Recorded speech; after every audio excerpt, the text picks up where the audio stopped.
Hello সবাইকে নমস্কার। তো আমি মাধ্যমিকের সাজেশন দিয়ে শুরু করেছিলাম বীজগণিত, পাটিগণিত। তো এখন আমরা জ্যামিতি আর সম্পাদ্য নিয়ে আলোচনা করব। তো জ্যামিতি প্রথম আমরা উপপাদ্য দেখব, তারপরে সম্পাদ্য আর প্রয়োগ। তো প্রয়োগ আমি তোমাদের আগেই বলেছি করতে না, তো প্রয়োগ আমরা বাদ দিয়ে দেবো। তো উপপাদ্য করবো আমরা, উপপাদ্য দুটো থাকবে, যেকোনো একটা করতে হবে।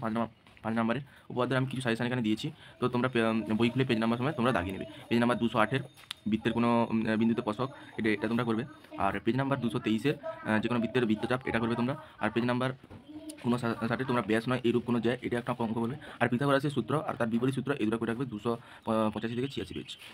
আর একটা দেবো, এটা হচ্ছে 255 পেজের যে কোনো সমকোণী ত্রিভুজের সমকোণী। তো তোমাদের জন্য এটা অনেক ইম্পর্টেন্ট থাকবে, এটা অনেক ইম্পর্টেন্ট থাকবে, আর প্রথমেটা অনেক ইম্পর্টেন্ট থাকবে। যে কোনো একটা করবে তোমরা, মাধ্যমিকে তোমরা পেয়ে যাবে। তারপরে চলে আসি আমরা সম্পাদে আমি একটাই সাজেশন দিয়েছি, অন্তর্বৃত্ত। আমার রিক্স থেকে আমি দিয়েছি, তোমরা এটা প্র্যাকটিস করে যাবে। এটা একটা তোমাদের শিওর আসবে, অন্তর্বৃত্তটি থাকবে, যে কোনো একটি করতে হবে।